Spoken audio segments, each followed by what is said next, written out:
So, dear students, welcome to the home classes. Myself Devendra Sharma, teacher zone Kishtwar. आज हम पढ़ने जा रहे हैं class 8 subject geography, first chapter resources, और सब टॉपिक जो आज हम पढ़ने जा रहे हैं उसका नाम है रिसोर्स कंजर्वेशन. जैसे कि प्रीवियस लेक्चर में मैंने आपको बताया था रिसोर्सेज क्या होते हैं, कितने प्रकार के होते हैं और किस तरीके से हम अपने फ़ायदे के लिए रिसोर्सेज का इस्तेमाल करते हैं. अब हम पढ़ेंगे रिसोर्स कंजर्वेशन.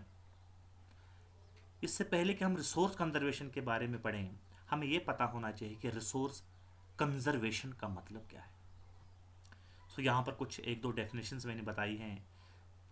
फर्स्ट डेफिनेशन है resource conservation is the management of human use of natural resources to provide benefit to current generation while maintaining capacity to meet out the needs of the future generation. तो इस definition के ज़रिए हमें क्या पता चलता है कि रिसोर्स कंजर्वेशन क्या है.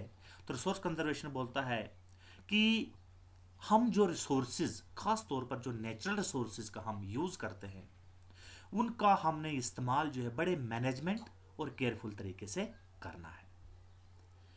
हमने उन रिसोर्सेज का ऐसे मैनेजमेंट करनी है कि उन रिसोर्सेज का जो करंट जनरेशन है, मतलब आज की जनरेशन जो है, वो भी बेनिफिट उठा सके, वो भी अपनी ज़रूरतों के लिए उनका इस्तेमाल कर सके, और साथ ही साथ हमने उन रिसोर्सेज का इस तरीके से मेंटेन करना है ताकि आने वाली जो जनरेशन है, जो फ्यूचर जनरेशन है, वो भी अपनी ज़रूरतों को पूरा कर सके. मतलब वो रिसोर्सेज, उनकी इतनी कैपेसिटी रहनी चाहिए कि वो आने वाली जनरेशन की ज़रूरतों को भी पूरा कर सके. सो इसको हम कहते हैं रिसोर्स कंजर्वेशन, कि बचाए रखना. किस तरीके से हम रिसोर्सेज को बचा के रखेंगे ताकि हमारी ज़रूरतें भी पूरी हों और आने वाली जनरेशन्स की जो ज़रूरतें हैं वो ज़रूरतें भी आसानी से मीट आउट हों. Next definition, a careful preservation and protection of something.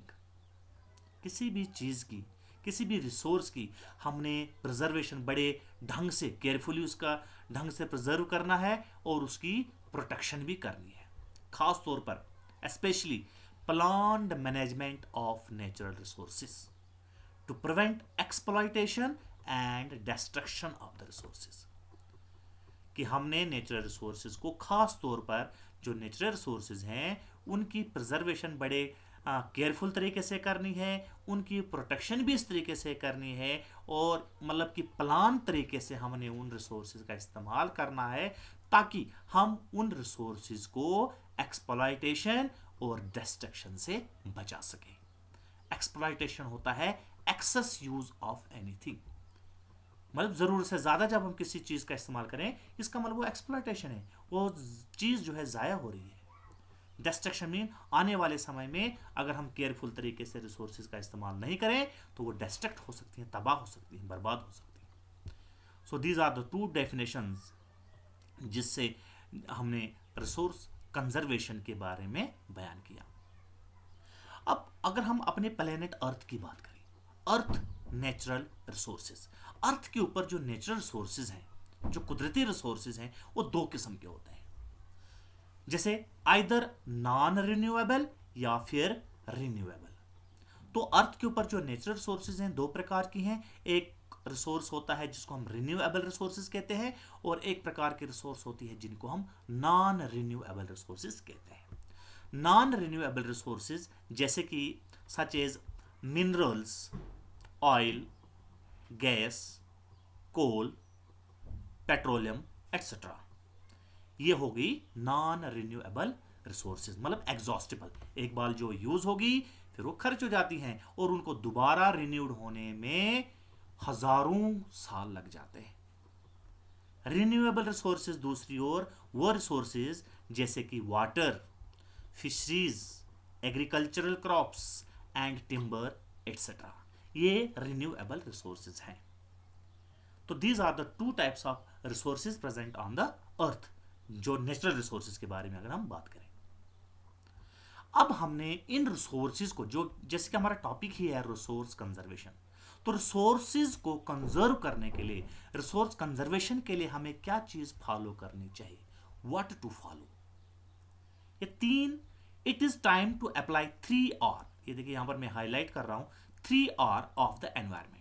कहता अब ये वक्त आ गया है कि हमें एनवायरमेंट के इन 3R को फॉलो करना है। What do we mean by 3Rs?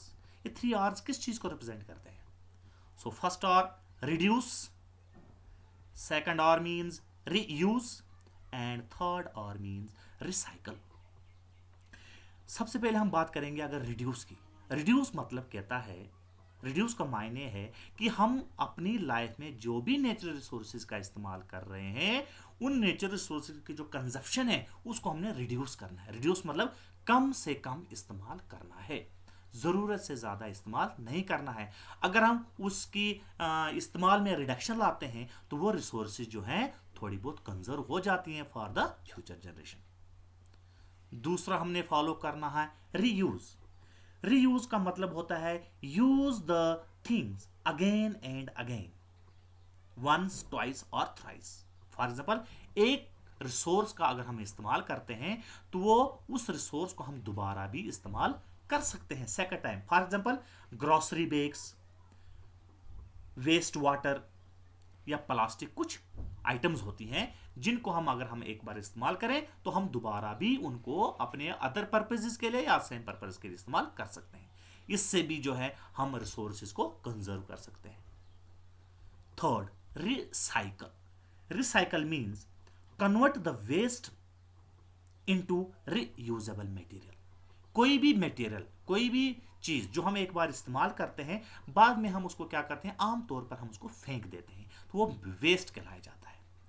लेकिन अगर हम उसको रिसाइकल करते हैं, मतलब दोबारा से उसको with the help of the machines या विद द हेल्प जो भी हमारे पास टेक्नोलॉजी है, उसको दोबारा से रिसाइकल करके हम उस वेस्ट मटेरियल को दोबारा से एक ऐसा मटेरियल बना सकते हैं जिसको हम रीयूज कर सकते हैं।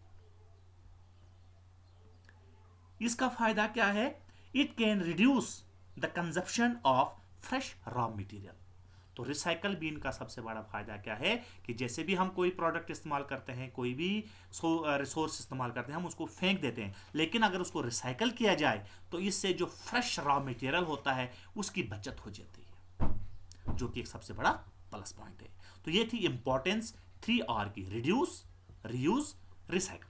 अगर हमने रिसोर्स कंजर्वेशन को बचाना है तो हमने इन 3R को फॉलो करना है।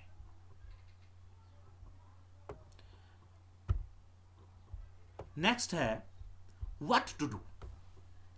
अभी हमने पढ़ा व्हाट टू फॉलो, अब हम पढ़ेंगे व्हाट टू डू। हमें क्या करना चाहिए रिसोर्स कंजर्वेशन के लिए? Using resources carefully and giving them time to get renewed. हमने जो भी रिसोर्सेज का इस्तेमाल करना है बड़े ढंग से सोच समझ के केयरफुली उनका इस्तेमाल करना है, and giving them time to get renewed. और हमने उन रिसोर्सेज को दोबारा से इतना वक्त देना है कि वो दोबारा से रिन्यूड हो सके। सेकंड स्टेप है damage to natural environment system is minimised. जो नेचुरल, कुदरती हमारे पास जो एनवायरनमेंट सिस्टम है उसको डैमेज होने से हमने बचना है, मतलब कम से कम नुकसान पहुंचाना है नेचुरल एनवायरनमेंट को। Third step, each and every person can contribute by. Society का हर एक आदमी रिसोर्स कंजर्वेशन के लिए कुछ न कुछ कंट्रीब्यूट कर सकता है। उसके लिए उसको क्या करना है? रिड्यूस कंजप्शन, रिसोर्सेज का इस्तेमाल या उनका खर्च जो है उसको कम से कम करना है। रिसाइकलिंग, जैसे कि अभी मैंने बताया, एंड रिड्यूसिंग थिंग्स। तो जो भी हम रिसोर्स इस्तेमाल करते हैं उनको हमने रिसाइकल करके इस्तेमाल करना है या फिर रिड्यूस करना है। तो ऐसे भी हम अपना जो है रोल प्ले कर सकते हैं in order to conserve the natural resources. Diversity of life on earth is conserve.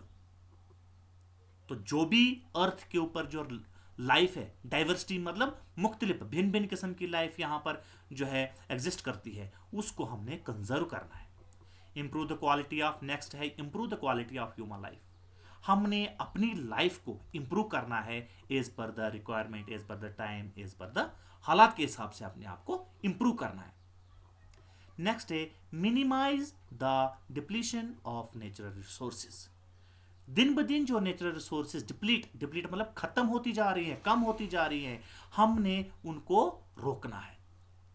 वो कैसे रोक सकते हैं? वो 3R को फॉलो करके, रिड्यूस, रीयूज एंड रिसाइकल।